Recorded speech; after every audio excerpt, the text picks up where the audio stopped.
Hello and welcome to my YouTube channel. आज हम लोग स्टार्ट करने जा रहे हैं। जो भारत जो है वह 75वें स्वतंत्रता दिवस मना रहा है। तो हम लोग जान लेते हैं 75 जो महत्वपूर्ण तथ्य हैं उसके बारे में। हम लोग 75वें भारतीय स्वतंत्रता दिवस पर 75 जो तथ्य हैं भारत के बारे में, इसके बारे में हम लोग जान ले रहे हैं। तो भारत जो आजाद हुआ था वह 15 अगस्त 1947 को हुआ था, और अभी 15 अगस्त 2022 को भारत जो है वह आजादी का 75वां सालगिरह मना रहा है, जो कि भारत सरकार द्वारा आजादी का अमृत महोत्सव के रूप में मनाया जा रहा है, जिसमें कि विभिन्न स्थानों पर प्रोग्राम ऑर्गेनाइज किए जा रहे हैं आजादी के अमृत महोत्सव के द्वारा। और एक नया स्कीम भी लॉन्च किया गया है, जो कि हर घर तिरंगा एक स्कीम है। यानी कि जितने भी भारतीय हैं उनको प्रेरित किया गया है कि अपने घर पर तिरंगा को फहराएं। तो हम लोग स्टार्ट करते हैं। तो भारत जो है वह 15 अगस्त को स्वतंत्र दिवस के रूप में मनाया जाता है, क्योंकि इस दिन क्या था, 1947 में जो है भारत जो है आजाद हुआ था। और जो संविधान जो लागू हुआ था वह भारतीय संविधान जो लागू हुआ था वह 26 जनवरी 1950 को पूरी तरह यह संविधान लागू हो गया था। 26 जनवरी 1950 को क्या भारत का संविधान जो लागू हुआ था, तो इस दिन को हम लोग गणतंत्र दिवस के रूप में मनाते हैं। और भारत जो था उसमें किंग जॉर्ज 6 का शासन रहा था। अगला हम लोग देख लेते हैं जो 75 जो इम्पोर्टेंट फैक्ट्स है 75वें स्वतंत्रता दिवस के अवसर पर। तो उसको हम लोग 75 जो इम्पोर्टेंट फैक्ट्स है भारत के बारे में, इसको हम लोग देख लेते हैं। जो पहला है, जो पृथ्वी का सबसे गीला बसा हुआ क्षेत्र जो है देश है वह क्या भारत है, जिसमें कि मेघालय गांव को Guinness book of world records द्वारा पृथ्वी पर सबसे गीला स्थान को नामित किया गया है। अगला है, भारत में क्या 2 मिलियन से अधिक क्या हिंदू मंदिर हैं स्थित है, और 3 लाख से अधिक मस्जिद पाई जाती है। और जो वाराणसी है भारत का सबसे पवित्र शहर, उसमें 23,000 से अधिक मंदिर स्थित है। अगला है, दुनिया की सबसे ऊंची मोटर योग जो सड़क है वह लद्दाख सड़क है, जो कि 19,300 फीट से ऊपर है। यह दुनिया की सबसे ऊंची मोटर योग सड़क है। और अगला है, हिमालय में समुद्र तल से 16,400 फीट की ऊंचाई पर स्थित है ग्लेशियर लेक रूपकुंड। यह क्या उन मानव हड्डियों के लिए जानी जाती है जिसकी खोज वहां और आसपास की गई थी। यह जो कंकाल था उसको क्या 9वीं शताब्दी में तेज ओलावृष्टि में मरने वाले व्यक्तियों के अवशेष यह माना जाता है। यह जो मानव कंकाल मिला था उसको। अगला है, जो 4वीं शताब्दी ईसा पूर्व शुरू होने के लगभग 1,000 वर्षों के लिए जो है भारत हीरे का दुनिया का एकमात्र आपूर्ति करता था। और जो हीरे का प्रारंभिक जो खोज किया गया था वह कृष्णा नदी डेल्टा जो है वहां हीरे का खोज किया गया था। और यहाँ जो हिंदू धर्म है वह दुनिया का सबसे पुराना धर्म माना जाता है। और जो हिंदू धर्म है उसका कोई मान्यता प्राप्त निर्माता नहीं है। जैसे है ईसाई धर्म है तो ईसा मसीह के द्वारा स्थापित किया गया था, मुस्लिम है तो पैगंबर मोहम्मद के द्वारा स्थापित किया गया था यह धर्म। तो हिंदू धर्म में इस तरह का कोई मान्यता प्राप्त निर्माता नहीं है। यह जो देवता है वह हिंदू धर्म को स्थापित किए हैं, इस तरह का कोई मान्यता नहीं है। तो हिंदू धर्म जो है वह दुनिया का सबसे पुराना धर्म माना जाता है। अगला है, 1 बिलियन से अधिक अनुयायी है हिंदू धर्म का। और यह जो अभी वर्तमान में जो हिंदू धर्म है वह दुनिया का तीसरा सबसे बड़ा व्यापक धर्म है। हिंदू ब्रह्मा में विश्वास करते हैं, और त्रिमूर्ति 3 देवताओं से बना है, जिसमें कि ब्रह्मा है प्राथमिक है देव, और ब्रह्मा को क्या ब्रह्मांड के रचयिता कहा जाता है। और विष्णु जो है वह संरक्षक है, और शिव जो है एक नया बनाने के लिए वो क्या दुनिया को नष्ट कर देते हैं। तो तीनों जो देवी देवताएं हैं तीनों का अलग अलग है। अगला है, हिंदू में टोटल 108 सबसे ज्यादा पूजनीय संख्या है देव की। यह क्या सूर्य के व्यास और पृथ्वी से दूरी का अनुपात है 108 जो है, और साथ ही चंद्रमा के व्यास का और पृथ्वी से दूरी का अनुपात है। अगला फैक्ट है, भारत जो है वहाँ 22 आधिकारिक भाषाएं हैं। 22 तो आधिकारिक भाषाएं हैं, रीजनल तो बहुत सा अलग अलग भाषाएं हैं, जिसमें कि संताली, कश्मीरी, बंगाली, तमिल, उर्दू या बोली जाने वाली कुछ भाषाएं हैं, जिसमें कि हिंदी और अंग्रेजी जो है वह आधिकारिक भाषा है। अलग अलग है तमिल, तेलुगु, कन्नड़, मलयालम, उड़िया, भोजपुरी, मैथिली, मगही, अलग अलग तरह की भाषाएं बोली जाती है, जिसमें कि 22 जो है वह आधिकारिक भाषाएं हैं जो दर्ज है संविधान में। और भारतीय संचार में आसानी के लिए अंग्रेजी के अलावा अपनी क्षेत्रीय भाषा बोलते हैं इसमें। इसलिए भारत में दुनिया में अंग्रेजी बोलने वाली दूसरी सबसे बड़ी आबादी भी है। जो पहली आबादी है अंग्रेजी बोलने वाली वह संयुक्त अरब अमेरिका में है और दूसरी है वह भारत में है। और जो संस्कृत है उसको सभी भाषाओं की जननी माना जाता है और संस्कृत जो है वह दुनिया का सबसे पुराना भाषा माना जाता है, जिसे हम लोग देवताओं की भाषा भी कहते हैं। और इसका उपयोग है वह प्रत्येक हिंदू पुस्तक के लेखन में किया जाता है। अगला है भारत में लगभग 1.37 बिलियन लोग रहते हैं, जो जनसंख्या में जो है चीन के बाद है दूसरा स्थान है भारत का। और भविष्यवाणी के अनुसार 2050 तक भारत जो है वह दुनिया का सबसे अधिक आबादी वाला राष्ट्र के रूप में यह हो चीन को पीछे छोड़ देगा। अगला है शनि सिंगनापुर एक जगह है, वहाँ यह माना जाता है कि वहाँ के जो लोग हैं वह अपने दरवाजे पर कोई ताला नहीं लगाते हैं और जो आपराधिक आचरण है वह लगभग 400 वर्ष से कोई अपराध वहां नहीं हुआ है शनि सिंगनापुर में। अगला जो है भारतीय व्यंजन जो है दुनिया में अधिक से अधिक प्रसिद्ध होते जा रहे हैं और भारत के बाहर कई भारतीय भोजनालयों का असली स्वाद और मसाला खो गया है। अगला जो भारत में जो है शाकाहारी सबसे ज्यादा प्रचलित है। लगभग 15 और 30% भारतीयों के बीच गंभीर शाकाहारी माना जाता है और कई केवल मछली सिर्फ खाते हैं। और भारत में जो शाकाहारी इतना अधिक लोकप्रिय है कि कुछ जो पश्चिमी जो फास्ट फूड रेस्तरां है वह भी भारत में शाकाहारी मेन्यू प्रदान करते हैं, जैसे कि KFC हो गया।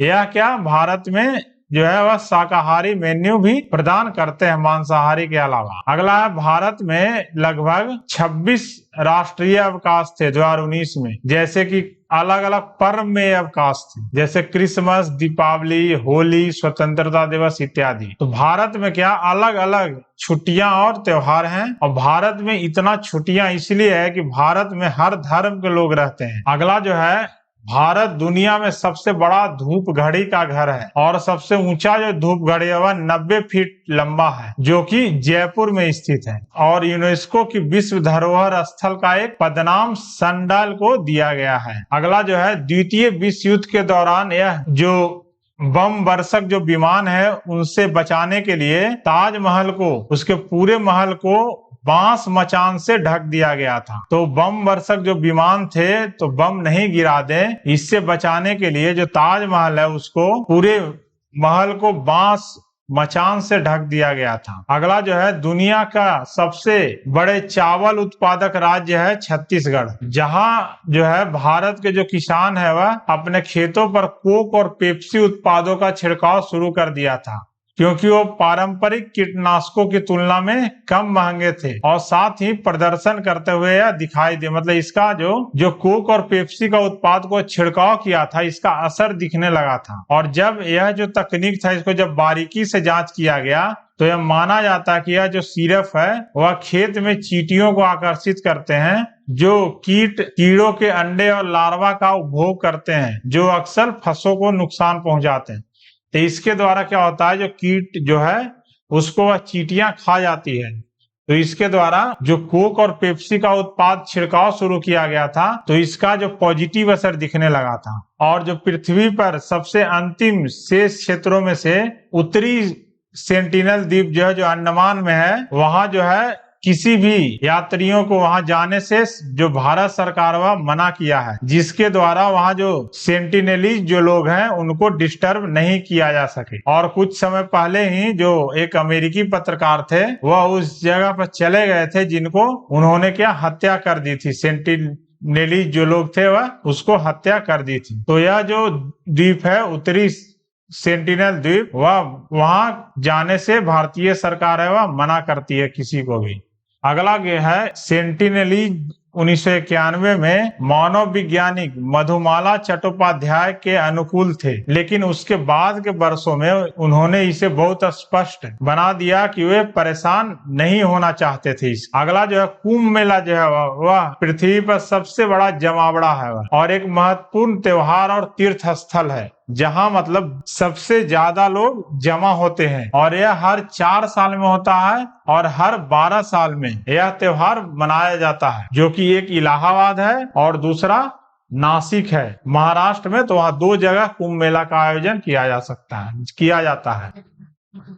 तो कुंभ मेला जो है उसका आयोजन जो किया जाता है वह हरिद्वार में गंगा नदी में, उज्जैन में शिप्रा नदी में, नासिक में गोदावरी नदी में, प्रयागराज में गंगा, यमुना और सरस्वती के संगम स्थल पर कुंभ मेला का आयोजन किया जाता है। अगला जो है दुनिया भर में सबसे ज्यादा जो तलाक होते हैं, सबसे कम जो तलाक होते हैं वह भारत में होते हैं। जो दुनिया भर में सबसे कम जो तलाक दर है वह भारत में है। भारत में जो तलाक दर है वह हर 100 विवाह में से लगभग 1 है, जो कि बहुत कम है। अगला है जो हिंदू कैलेंडर है, इस पर क्या 6 मौसम है, जो कि है बसंत, गर्मी, मानसून, शरद ऋतु, प्री विंटर और सर्दियों। तो हिंदू कैलेंडर के पर 6 मौसम है भारत में। अगला दुनिया का सबसे पुराना लगातार बसा हुआ शहर है वाराणसी, जो दुनिया का सबसे पुराना महानगर भी है। अगला है दुनिया के सबसे पुराने लगातार बसे हुए शहरों में एक को वाराणसी का पवित्र शहर माना जाता है, जिसे क्या कभी कभी बनारस या काशी के रूप में जाना जाता है। और यह माना जाता है कि भगवान शिव और देवी पार्वती ने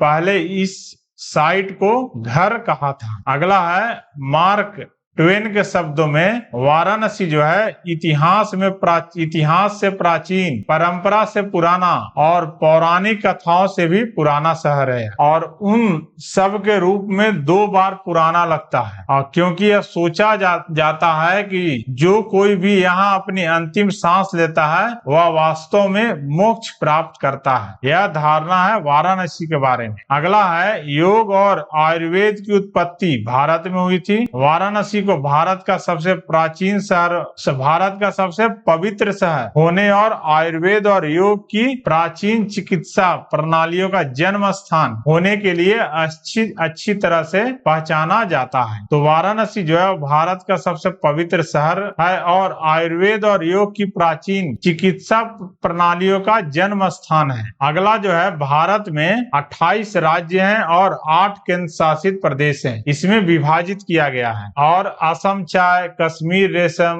गोवा में प्रसिद्ध पर्यटन स्थलों जैसे सामानों के कारण असम, कश्मीर और गोवा सहित इनमें से कुछ राज्यों को अधिक व्यापक रूप से जाना जाता है। मतलब अलग अलग जो राज्य है वहाँ अलग अलग पर्यटन स्थल हैं और अलग अलग चीज पाई जाती है। अगला है यह कोई रहस्य नहीं है कि भारतीय चाय पसंद करते हैं और भारत जो है दुनिया के दूसरे सबसे बड़े चाय उत्पादक के रूप में चीन के ठीक पीछे है। भारत जो है सबसे बड़े उत्पादक है जो चाय का वह चीन है, दूसरे नंबर पर है भारत। भारत में दुनिया के 70% से अधिक मसालों का स्रोत है यहाँ। अगला जो है अधिकांश जो मसाले हैं जिन्हें पूरे महाद्वीपों में दुनिया भर में रसोई और रेस्तरां में ले जाया जाता है वह क्या भारत में उत्पादित किए जाते हैं। जैसे कि कुछ प्रसिद्ध मसाले हैं मिर्च पाउडर, जीरा, केसर, हल्दी, जीरा इत्यादि। अगला जो है दुनिया की सबसे ऊंची प्रतिमा जो है वह भारत में स्थित है, जो कि स्टैच्यू ऑफ यूनिटी है। यह सरदार पटेल का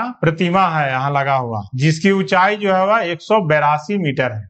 अगला जो है स्वतंत्रता जो नेता थे स्वतंत्रता के, वह सरदार वल्लभ भाई पटेल का जो प्रतिमा है वह जो कि गुजरात में स्थित है और पटेल का जन्म वहीं हुआ था।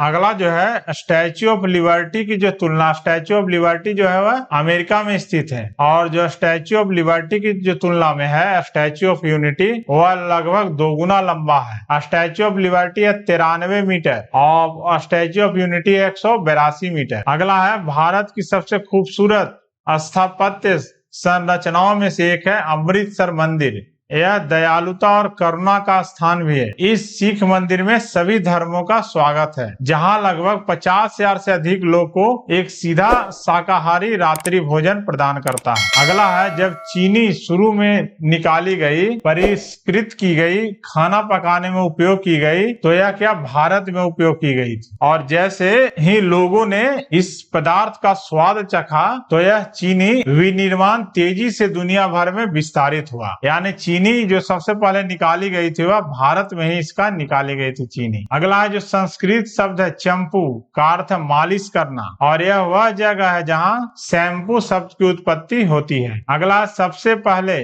तरह के शैम्पू को भारत में पानी के साथ संयुक्त जमीन जड़ी बूटियों से बनाया गया था। अवधारणा को लोकप्रियता प्राप्त होने के करने के बाद तक वाणिज्यिक बोतलें नहीं बनाई गई थी। अगला जो है, भारत में प्रतिष्ठित कदम कुओं को अच्छी तरह से जाना जाता है। भारत में पर्यटक बावड़िया, जिसे गुजरात में वाव और उत्तरी भारत के अन्य हिस्सों में बावली के रूप में भी जाना जाता है। यह क्या देश के इतिहास और वास्तुकला का एक महत्वपूर्ण पहलू है, जिसका उपयोग जैसे पानी का स्टोरेज के लिए किया जाता था पुराने जमाने में। अगला है जो स्टेपवेल है, वह पहली बार और दूसरी और चौथी शताब्दी के बीच देश की गहरी पानी की मेज में दिखाई दिए थे, जो कि विशेष रूप से उत्तरी भारत के गर्म और शुष्क प्रांत में। अगला जो है, रानी की वाव है, वह निर्विवाद रूप से भारत का सबसे लुभावना कदम अच्छी तरह से और सबसे खूबसूरत कदम कुओं में से एक है। यह भी क्या यूनेस्को विश्व विरासत स्थल में शामिल हुआ है। अगला जो है, वांद्रा वर्ली सीलिंग, जो कि महाराष्ट्र में स्थित है। यह स्टील केबल दुनिया भर में चक्कर लगाने के लिए काफी लंबे हैं। इसमें जितना स्टील का उपयोग हुआ है वह, और इस वांद्रा वर्ली सीलिंग के पुल के निर्माण के लिए 90,000 टन सीमेंट का उपयोग किया गया था। अगला जो है, भारत की सबसे प्रसिद्ध हस्तियों में से एक महात्मा गांधी थे, जिनका पूरा नाम है मोहनदास करमचंद गांधी, जो निष्क्रिय प्रतिरोध के अपने शांतिपूर्ण दर्शन के लिए दुनिया भर में प्रतिष्ठित है, और इन्हें अक्सर बापू भी कहा जाता है, और जो कि पिता के लिए क्या हिंदी शब्द है बापू। अगला है जो महात्मा गांधी हैं, उन्होंने 1947 में विभाजन के बाद हिंदुओं और मुसलमानों के बीच सद्भाव को बढ़ावा देना जारी रखा था, और जनवरी 1948 में दिल्ली में उनकी मृत्यु एक हिंदू चरमपंथी द्वारा गोली मार दी गई थी। अगला है ब्रिटिश भारत का भारत और पाकिस्तान के डोमिनियन में विभाजन, जो खूनी दंगे, व्यापक मौतें और धार्मिक हिंसा के कारण 15 मिलियन लोगों की बेदखली के साथ था। अगला है, भारत के पहले प्रधानमंत्री थे जवाहरलाल नेहरू, जो कि 15 अगस्त 1947 को दिल्ली के लाल किले के लाहौरी गेट पर देश का झंडा फहराया था, और वर्तमान प्रधानमंत्री क्या ध्वज उठाते हैं और प्रत्येक क्रमिक स्वतंत्रता दिवस पर देश को संबोधित करते हैं। यानी हर 15 अगस्त को वह देश को संबोधित करते हैं, जो भारतीय वर्तमान प्रधानमंत्री होते हैं वह। अगला है, भारत का राष्ट्रीय प्रसारक है दूरदर्शन, जो पूरे कार्यक्रम का यह प्रसारण करता है, और यह आमतौर पर उस्ताद बिस्मिल्लाह खान के शहनाई संगीत में से कुछ के साथ यह शुरू होता है प्रसारण जो है। अगला है, भारत ध्वजारोहण समारोह, परेड और सांस्कृतिक कार्यक्रमों के साथ स्वतंत्रता दिवस मनाता है। अगला है, 17वीं शताब्दी तक यूरोपीय व्यापारियों ने भारतीय उपमहाद्वीप पर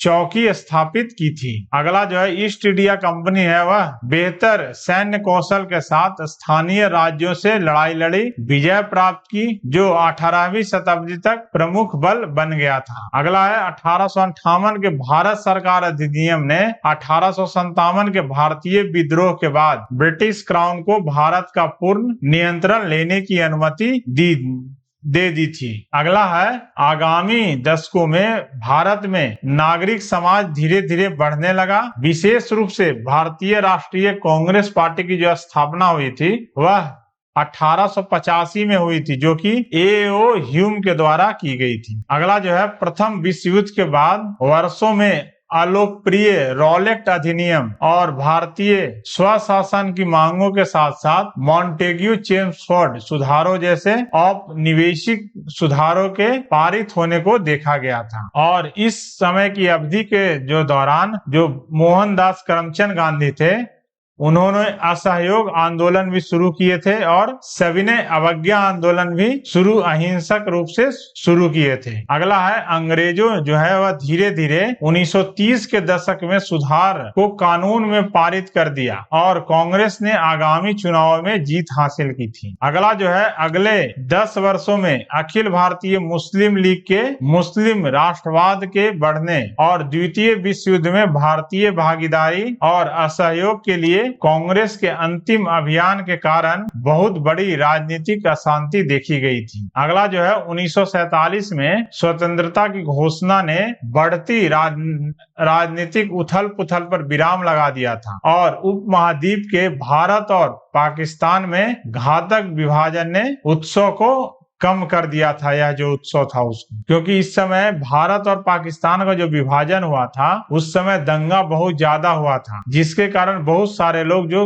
उसकी मृत्यु हो गई थी। तो यह क्या जो भारत जो आजाद हुआ था तो यह विभाजन जो था वह उत्सव को कम कर दिया गया था। अगला जो है पूर्ण स्वराज बयान जो है या भारत की स्वतंत्रता की जो घोषणा थी वह 1929 में जो राष्ट्रीय कांग्रेस की बैठक हुई थी लाहौर में, तो इसमें जो जवाहरलाल नेहरू की अध्यक्षता में हुई थी, तो जवाहरलाल नेहरू जो थे वह बोले थे कि पूर्ण स्वराज का वह मांग किए थे और वह घोषणा किए थे कि इसके बाद जो है भारत हर साल अपना स्वतंत्रता दिवस मनाएगा और 26 जनवरी को 1930 में स्वतंत्रता दिवस के रूप में नामित किया गया था, जिसे हम लोग कहते हैं पूर्ण स्वराज भी कहते हैं। अगला है भारत के लिए पूर्ण स्वतंत्रता प्राप्त करने के लिए कांग्रेस ने नागरिकों से सविनय अवज्ञा के कृत्यों को करने और समय समय पर जारी कांग्रेस के निर्देशों को पूरा करने का आग्रह किया था। अगला है स्वतंत्रता दिवस समारोह जो है भारतीय निवासियों के राष्ट्रवादी उत्सव को उस्काएगा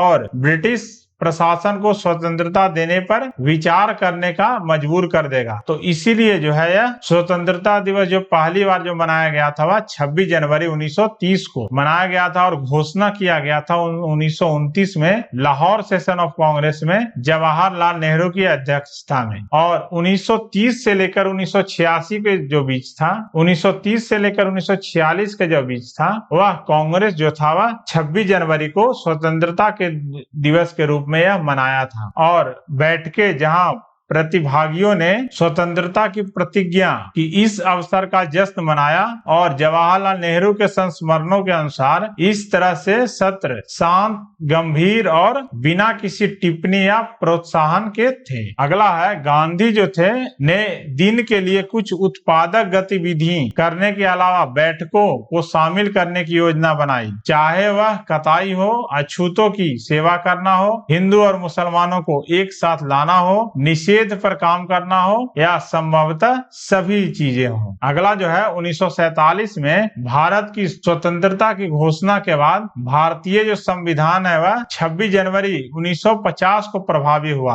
और तब से इसे गणतंत्र दिवस के रूप में मान्यता दी गई। अगला जो है ब्रिटिश श्रम प्रशासन ने 1946 को यह महसूस किया कि उसके पास घरेलू समर्थन, अंतर्राष्ट्रीय समर्थन और स्वदेशी ताकतों की निर्भरता की कमी है, जो एक बेचैन भारत में नियंत्रण बनाए रखने के लिए जारी रखते हैं। और उनका जो राजकोष था वह समाप्त हो गया था द्वितीय विश्व युद्ध में, क्योंकि द्वितीय विश्व युद्ध में लॉस बहुत ज्यादा हुआ था ब्रिटेन को। तो इसके कारण क्या था, वह भारत में क्या शासन में करने में इंटरेस्टेड अब नहीं था। तो ब्रिटिश सरकार के जो प्रधानमंत्री थे उस समय क्लेमेंट एटली, वह 20 फरवरी को घोषणा कर दिए कि ब्रिटिश भारत जो है वह जून 1948 तक पूरी तरह वह उसे स्वायत्तता मिल जाएगी, मतलब वह स्वतंत्र हो जाएगा।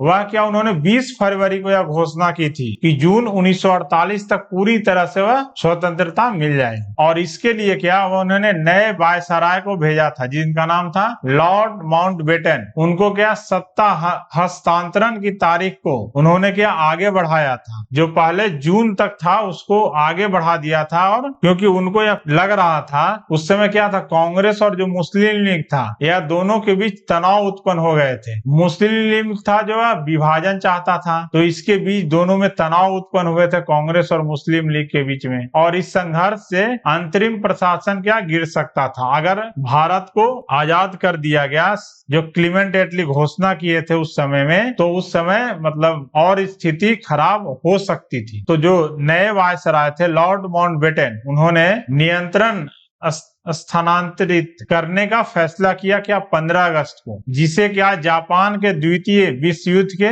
आत्मसमर्पण की दूसरी वर्षगांठ के रूप में भी जाना जाता है। और जो 3 जून 1947 को ब्रिटिश सरकार यह कहा कि वह ब्रिटिश भारत जो था उसको 2 राज्यों में विभाजन करने के लिए सहमति हो गई थी। यह घोषणा जो है 3 जून 1947 को हुआ था, जिसको हम लोग 3 जून प्लान भी बोलते हैं। और उत्तराधिकारी सरकारों को प्रभुत्व का दर्जा और ब्रिटिश राष्ट्रमंडल छोड़ने का एक अंतर्निहित अधिकार प्राप्त हुआ था। और 15 अगस्त 1947 को 3 जून को तो यह ब्रिटिश सरकार घोषणा किया था कि भारत जो है 2 राज्यों में विभाजित हो जाएगा। और 15 अगस्त 1947 से ब्रिटिश भारत को भारत और पाकिस्तान के 2 नए स्वतंत्र प्रभुत्वों में विभाजित किया गया था, जिसमें बाद में 1971 में जो है यह जो पूर्वी पाकिस्तान था इसको बांग्लादेश, उसको जो इंदिरा गांधी थे उस समय प्राइम मिनिस्टर, उसको क्या बांग्लादेश में इसे विभाजित कर दिया गया था पूर्वी पाकिस्तान। अगला जो है यूनाइटेड किंगडम संसद के भारतीय स्वतंत्रता अधिनियम 1947 जो था वह नए देश की संबंधित संविधान सभाओं को पूर्ण विधायी अधिकार प्रदान किया। जो भारतीय स्वतंत्रता अधिनियम 1947 था वह देश की संबंधित संविधान सभाओं को पूर्ण विधायी प्रदान किया। मतलब भारत जो है पूरी तरह से वह आजाद हो गया भारतीय स्वतंत्रता अधिनियम 1947 के अनुसार। अगला जो है 18 जुलाई 1947 को यूनाइटेड किंगडम जो संसद है यूनाइटेड किंगडम का, वह भारतीय स्वतंत्रता अधिनियम 1947 को इसे शाही सहमति मिल गई थी, जो कि यूनाइटेड किंगडम संसद के द्वारा। तो यह रहा जो 75 महत्वपूर्ण फैक्ट्स हैं भारत के बारे में, जो कि भारत 75वां स्वतंत्रता दिवस मना रहा है, तो इसके रिलेटेड जो 75 इंपॉर्टेंट पॉइंट्स थे भारत के बारे में, यह हम लोग इसमें डिस्कस किए हैं। So thanks for watching, please like, subscribe and share my video.